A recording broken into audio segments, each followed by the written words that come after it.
I think part of the difficulty is that what the norm is in the industry is not to talk about the average, the minimum, or anything like that.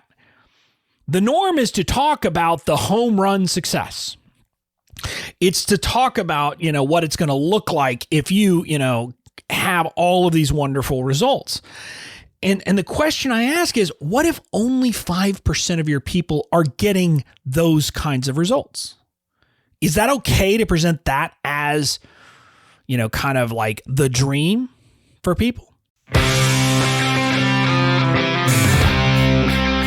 Welcome to the Certified Badass Online Marketing Podcast, where being a badass has less to do with what you wear and what music you listen to, and everything to do with whether you've got the thriving online business of your dreams. I'm your renegade thinking Harvard Law grad turned online entrepreneur host, Bobby Kling. In my years building my thriving business, the most important lesson I've learned is that being a badass online marketer isn't about secret strategies or ninja tactics. It's about doing the basic stuff right and showing the F up. So each week here on the show, you'll get clear, easy to execute guidance on how to build your online business and a swift kick in the ass or two to make sure you're getting it done.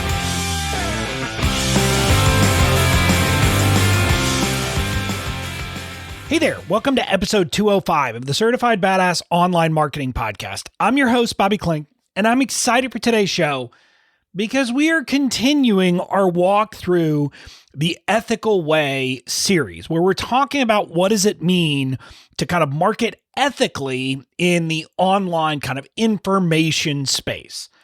And today's episode is a doozy because today's episode is one where we're going to talk about a really important topic. Specifically, we're going to talk about what are kind of the ethical limits on the promise and your case studies. And when I talk about the promise, I'm talking about kind of when you talk about what's the promise of your product, your service, your offer. Meaning, what do we tell people the transformation is going to be? How's it going to change their life? All of those things.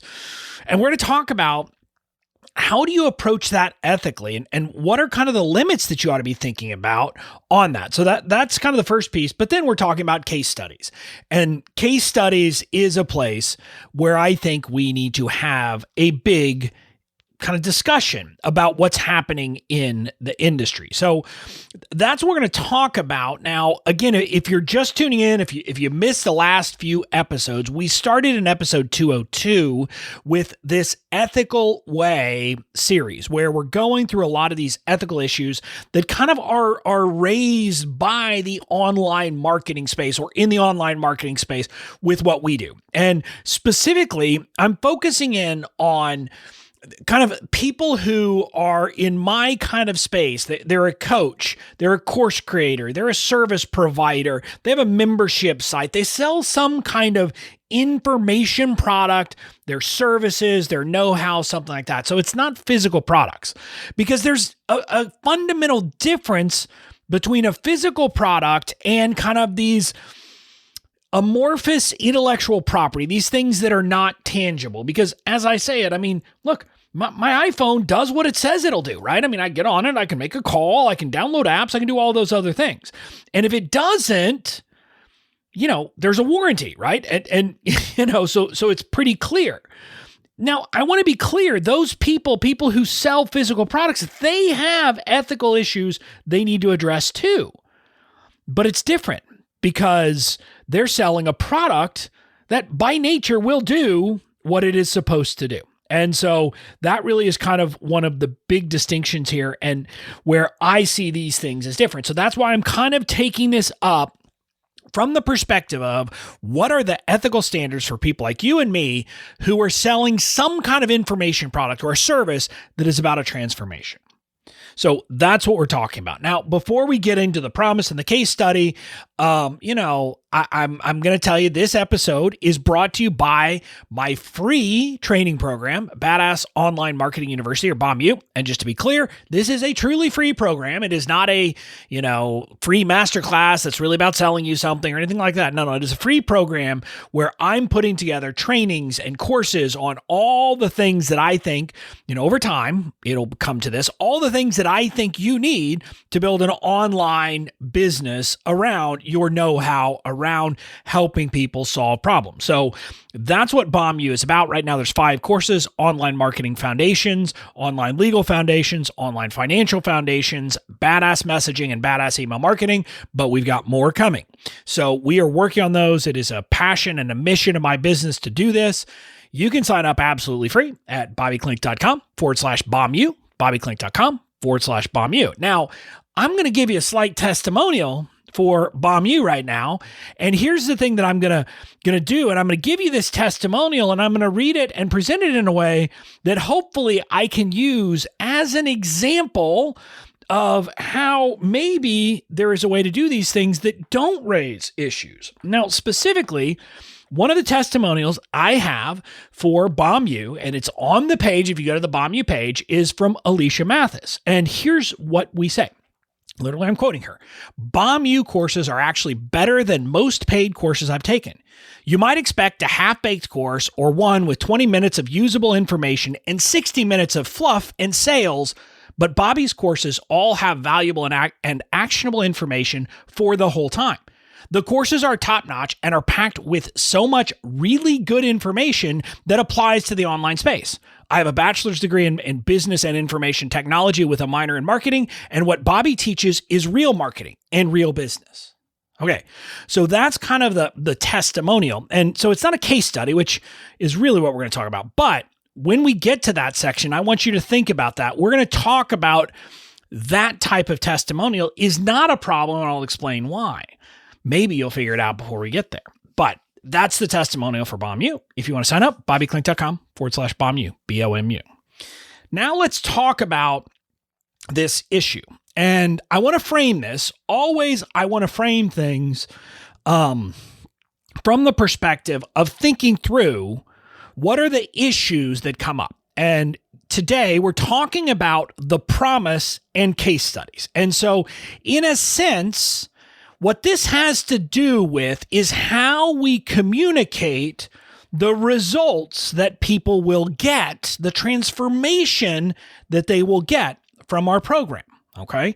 And so that's kind of what we're talking about. Now, there are definitely some things like, some ethical standards from the American Marketing Association that are implicated here. So the first standard that I want to talk about is in the ethical norms. One of them is foster trust in the marketing system. This means striving for good faith and fair dealing so as to contribute towards the efficacy of the exchange process, as well as avoid deception in product design, pricing, communication, and delivery of distribution. Now, the important piece here is there might be a point where the way you describe your promise or using case studies might come to the point of being deceptive communication, right? So that's one place where it could come out, and you could think through that.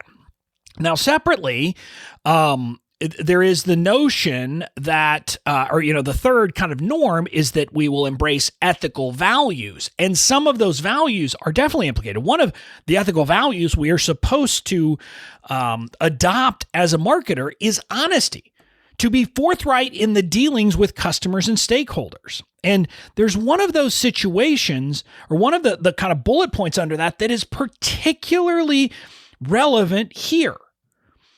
And it is to offer products of value that do what we claim in our communications. Okay, then the next one is stand behind our products if they fail to deliver their claimed benefits. And then the final one is to honor our explicit and implicit commitments and promises. So that's all under the honesty kind of rubric here. And I want to just ask the question and have you think about, what does that mean from the context of where we are? of the types of businesses we run. Now, again, this is where our types of business are very kind of specific and relevant because, like I said, Apple with the iPhone, I mean, again, they need to claim what it does, right? I mean, they can tell me what it does. They can tell me that, I can use it on the phone and then I can do this and that. And it's literally, they're simply telling me facts. And so those are the promises that I'm getting from Apple when I buy their product. We, on the other hand, are different, right? We are talking about something that's kind of a fundamentally different, a fundamentally different perspective than that because we're offering a transformation, a promise. And so I think we need to be asking the question is, under these standards where we're only supposed to, kind of offer products of value that do what we claim in our communications, what responsibilities does that put on us in describing the promise? Or, if you've gone through my messaging course or any messaging course, one of the things we all talk about is to talk about the heaven.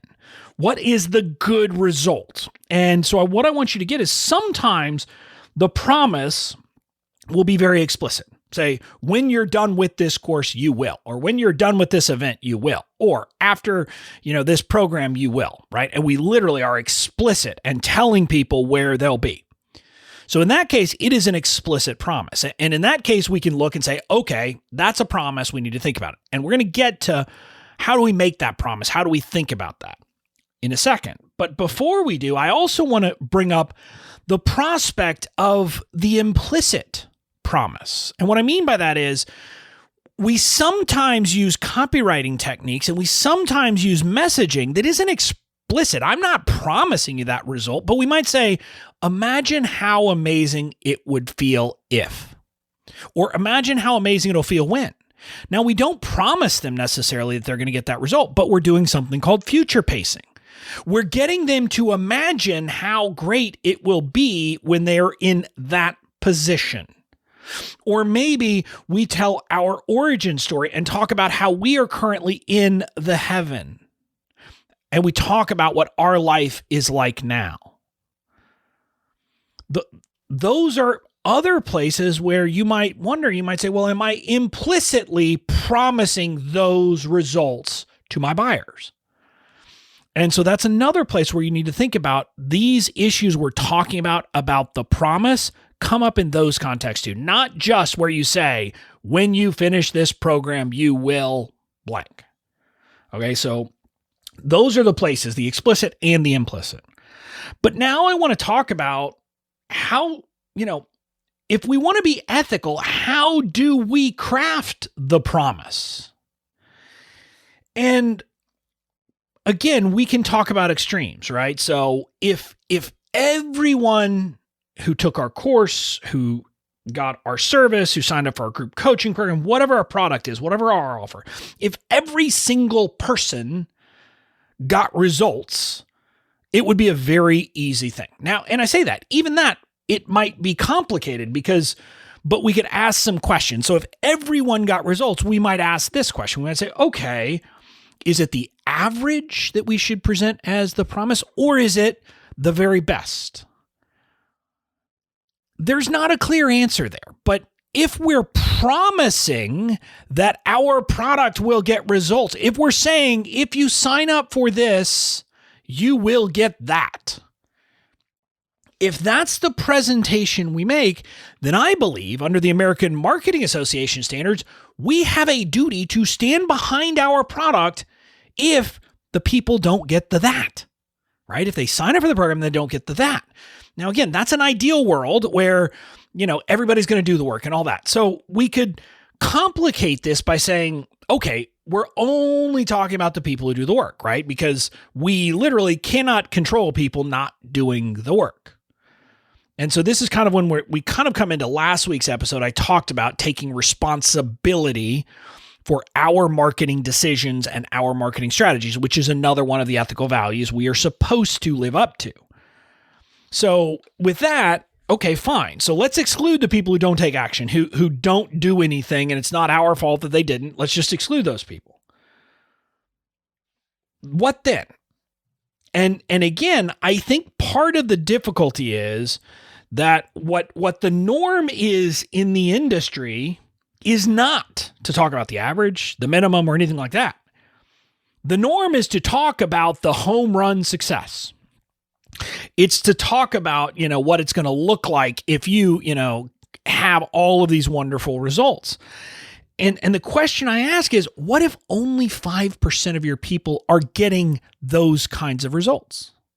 Is that okay to present that as, kind of like the dream for people?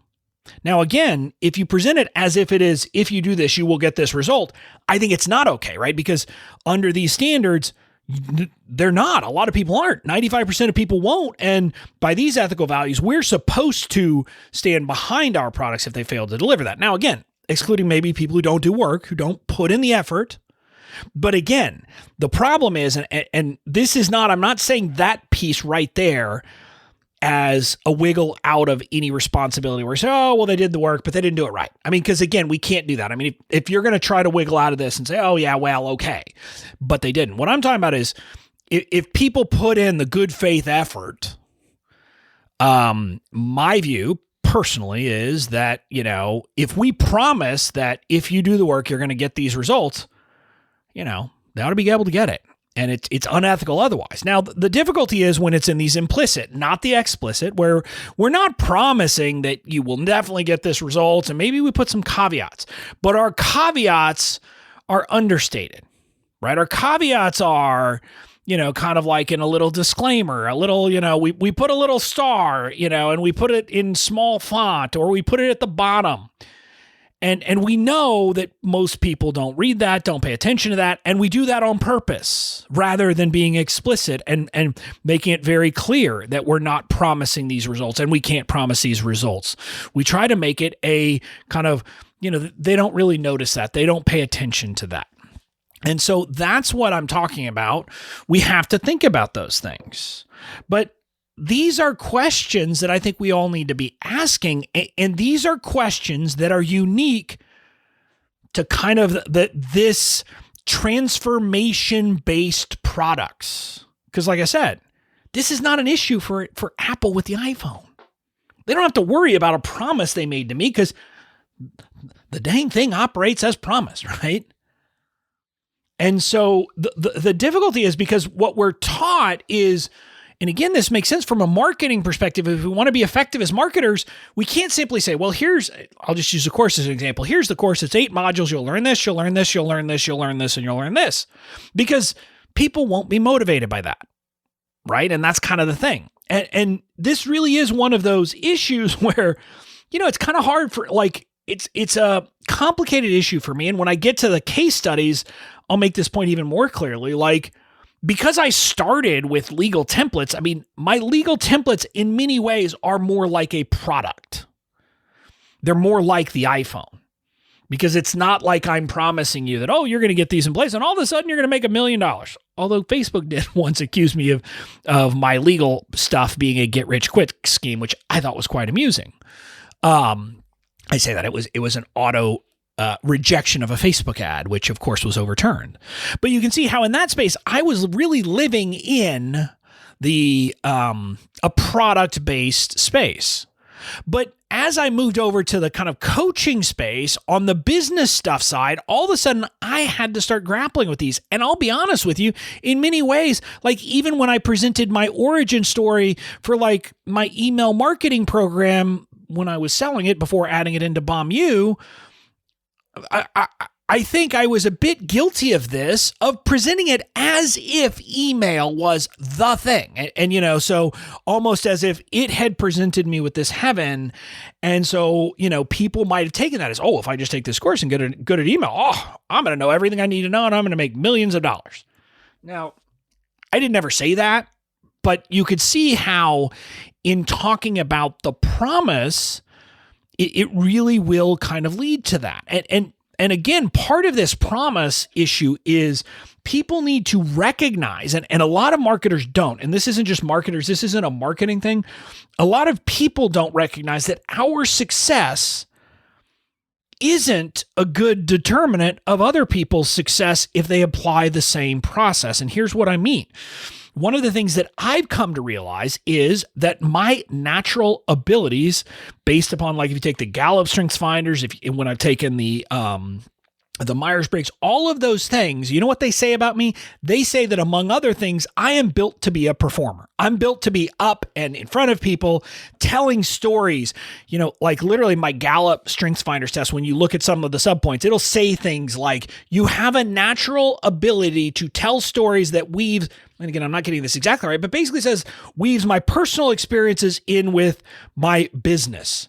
Think about that for a second. That's what I do in my emails. But what I want you to get is that a lot of people don't recognize that our success is partly due to our innate abilities.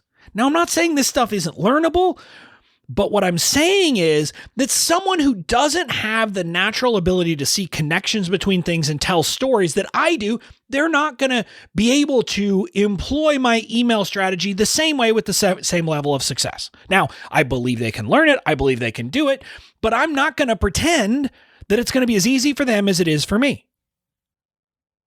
But that's something that I had to grow into.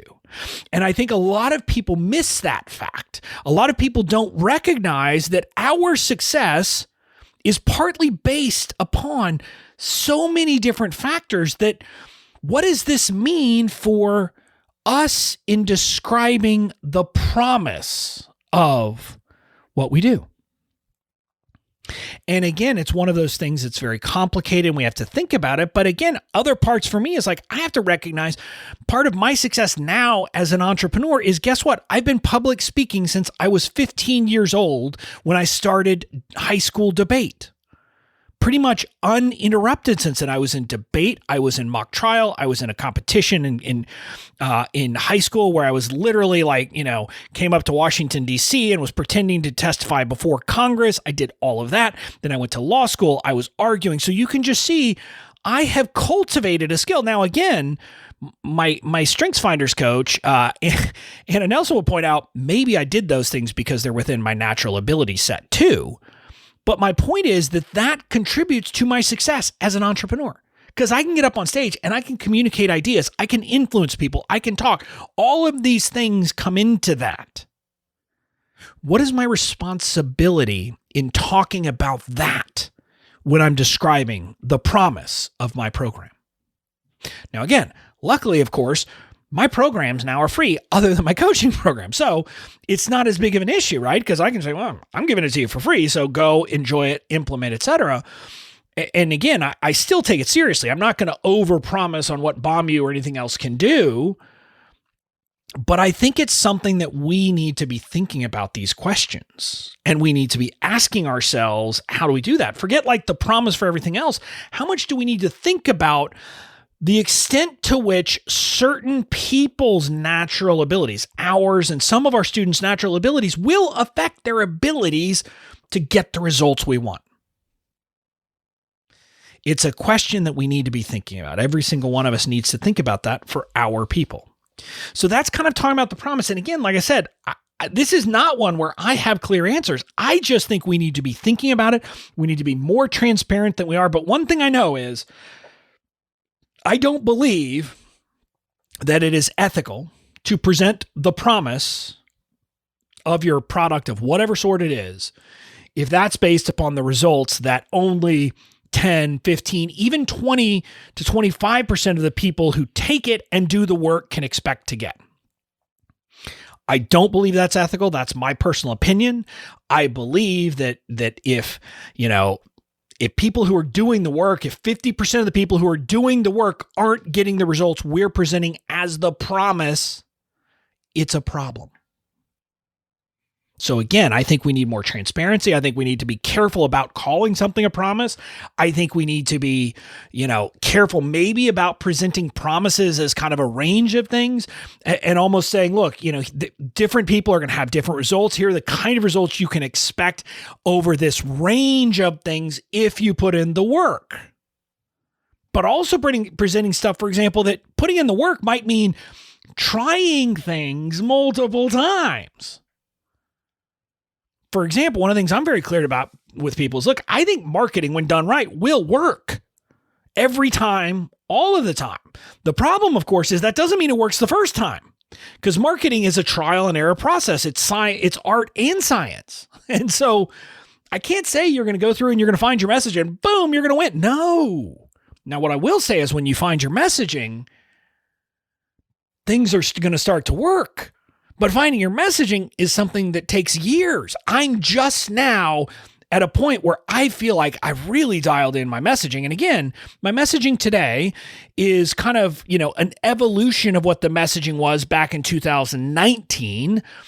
But I want you to understand it's an ever evolving thing. And so it's never that. And so I would never present it as, hey, you take this thing and 3 weeks or 8 weeks or whatever it is, you're going to have your messaging and you're going to be off to the stars. Is there a chance that happens? Of course there is. I mean, some people hit the first ball out of the park. Most people don't. So that's kind of talking about the promise. Now, the next thing we're going to talk about here is case studies and testimonials and something like this. And at the beginning, when I was talking about Bomb, I read that testimonial, and a testimonial and a case study are slightly different things. If you don't know the difference, a testimonial is something like that. It was Alicia saying, here's the great thing about this program. A case study is normally story-based, okay? It's talking about where they were, and then they did it, and you kind of tell their journey as a story. So case studies are more effective because they give more context, they give more facts, people can relate in a deeper way. So case studies are more effective because of that. What I wanted you to get, the reason why the thing that I read from Alicia in many ways doesn't raise issues is there was no promise of results there. What Alicia was talking about was her assessment of the quality of the program. So I don't believe you're going to have nearly as many ethical issues if you have testimonials or case studies that are about the ease of use, the quality of the product, the process, things like that, right? Because those are people's opinions and it is, them stating it, right? And this is why, again, to talk about my, when I started my business and I was just selling legal templates, I just didn't have an issue because I wasn't promising results. I mean, my results were, you're going to have a legal template or you're going to have a legal policy in place, right? I mean, that's my result. So you are. So my testimonials that I got at the time were never about results. It was about ease of use. I mean, it was like, someone said it was foolproof, I think, or I don't remember if that was the language they used, but people basically talked about how easy it was that you were able to get it. One of my testimonials, early ones, basically said, it is so easy to use, you can literally delegate it to your virtual assistant because she had done that.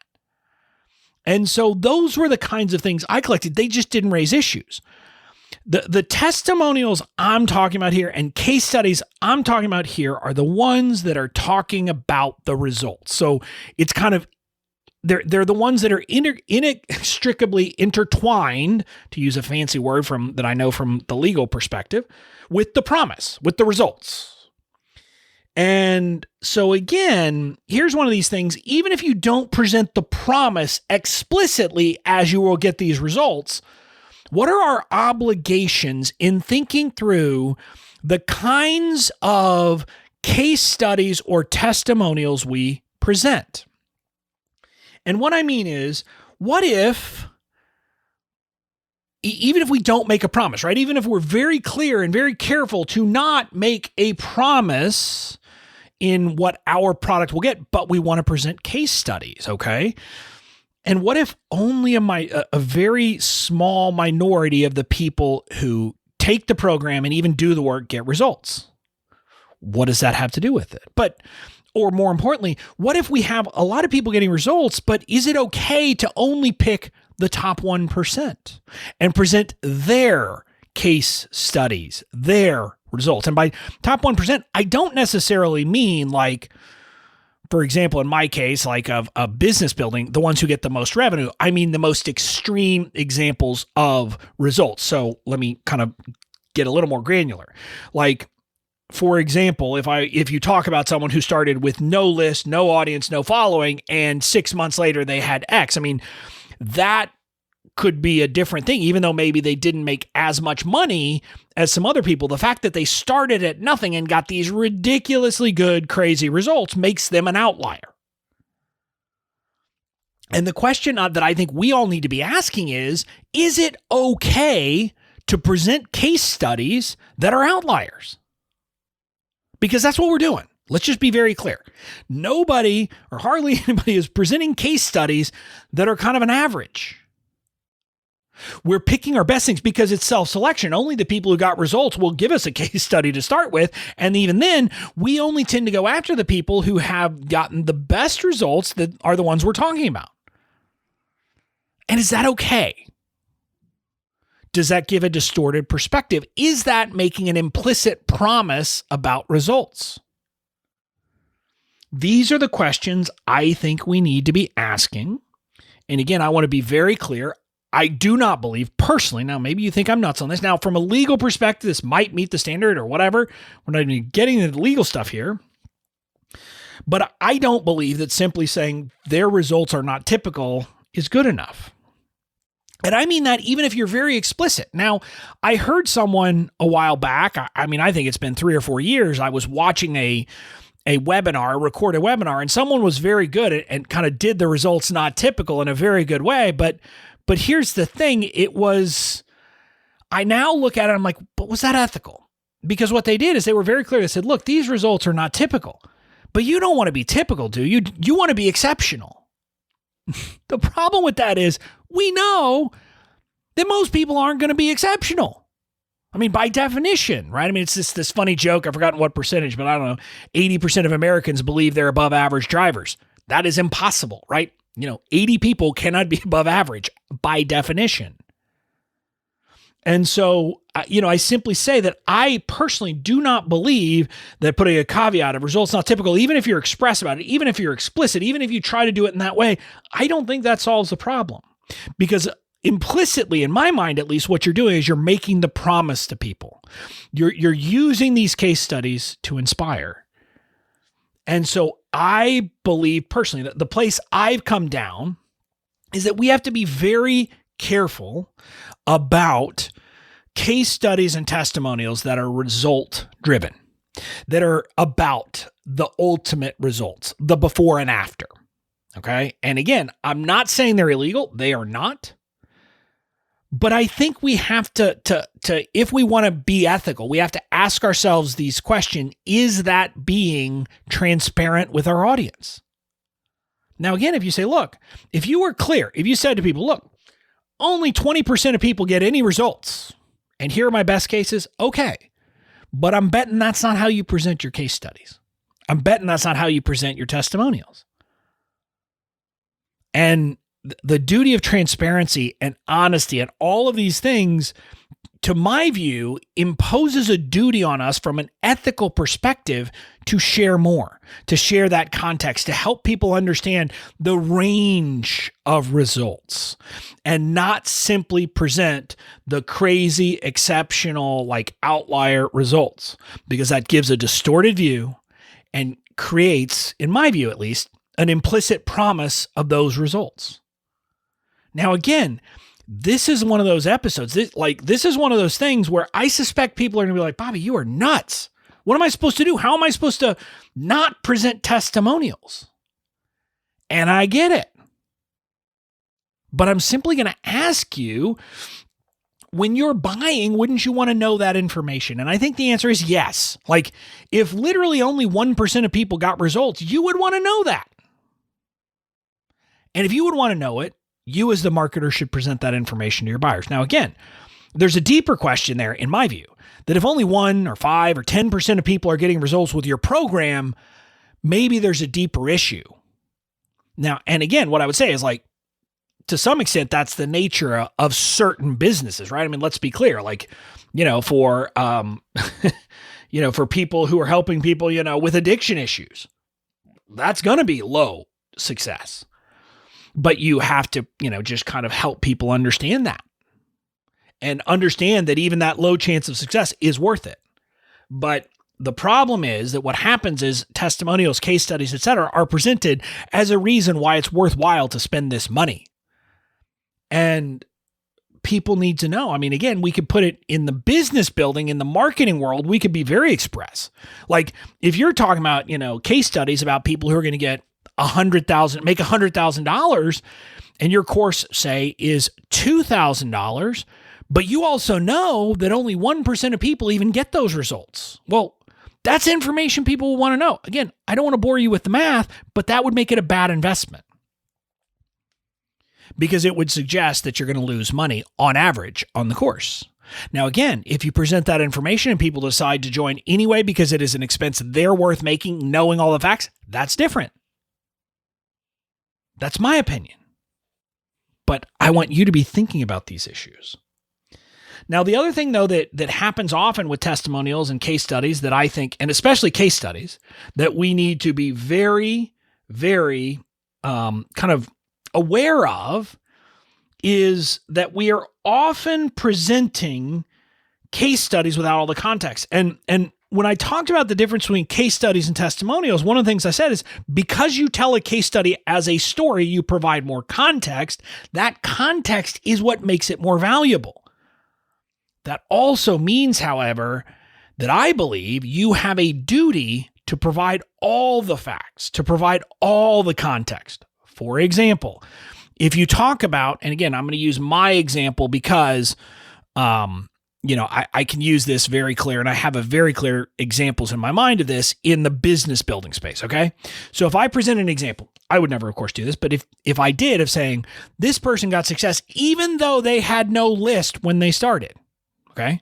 And I presented they had no email list when they started, and they still got results, okay? Let's say that's what I present. And that is a true statement. The person had no email list. But I don't know, let's say they had 100,000 engaged fans on Instagram. That's a relevant fact. And it's a relevant fact because if you think about it, when I hear what we're trying to convey with they have no email list is they really don't have a following. So this will work for you even if you don't have a following.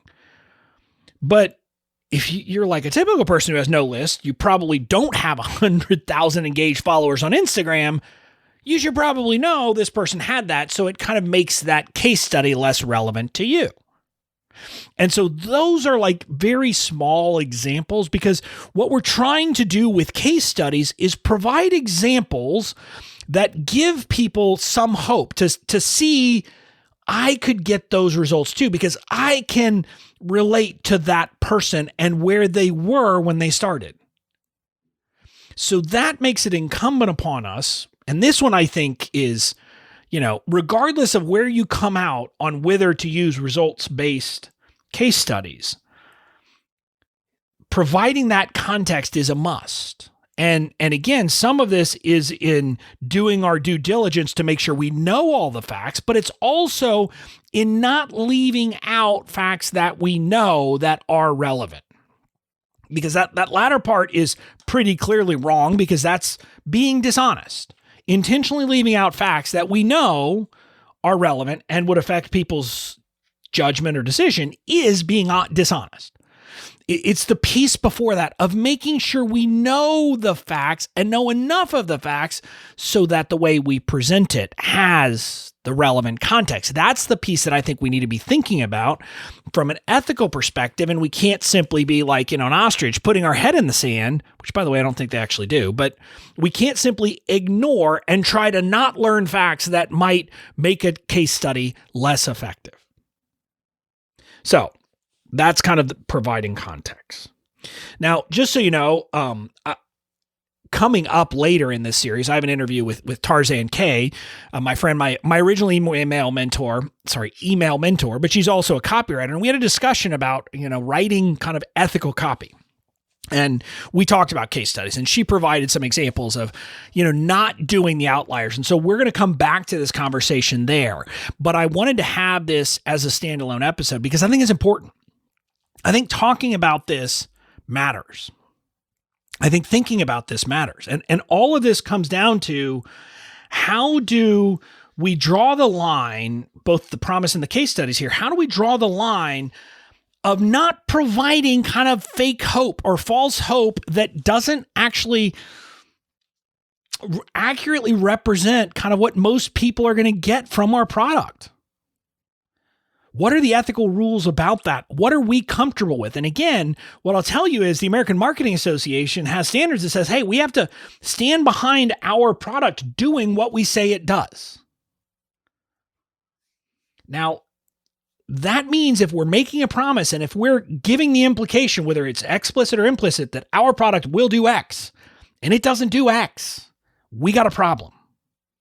And so that's what I want you thinking about, and thinking about what is the line for you? Where do you draw that line, and how do you think you can present the promise of your product and your case studies in an ethical way that doesn't overpromise, that gives people a realistic view of the results that are expected, whether it's by talking about a range, that might be a solution, whether it's talking about, hey, here's, again, one idea might be to talk about, here's my course completion rate, and, here are these things, and just talking about, we don't know the success rate because not everybody reports it in, but we've gotten testimonials from this percentage of people.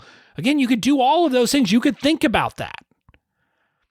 But I think we need to be having a discussion about this and not simply saying, well, of course, my case studies and testimonials are my outliers. I mean, that I don't think that's a fair assumption that we should simply say that's right. Now, that's my personal opinion, but I think we ought to have this discussion. So again, I'd love to hear what you think. You can find me on the social medias, Bobby Klink. So, I'm Bobby Klink on Facebook. I've got my page. I got Badass Online Marketers, the group where you can go in and have a discussion.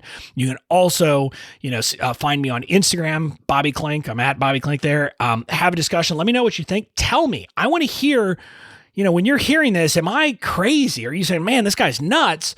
Or are you like, wow, I hadn't thought about that, but now I am.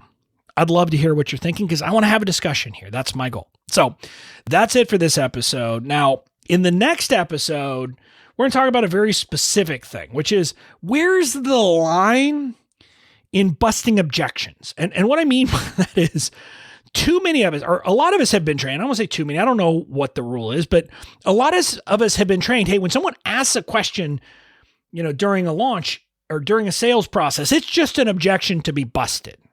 And I'm going to ask the question, is that true? Or are some of those questions, or some of those reasons people give us not for buying, legitimate reasons and not objections just to be busted? And I think the answer is yes, but then the question is, where is that line? So that's what we'll be talking about next week, and I can't wait to talk to you then. Have a great week, and I will see you next Tuesday, same time, same place.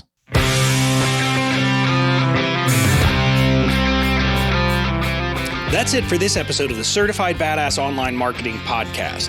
Make sure to tune in next time. And in the meantime, go out and build the badass business of your dreams.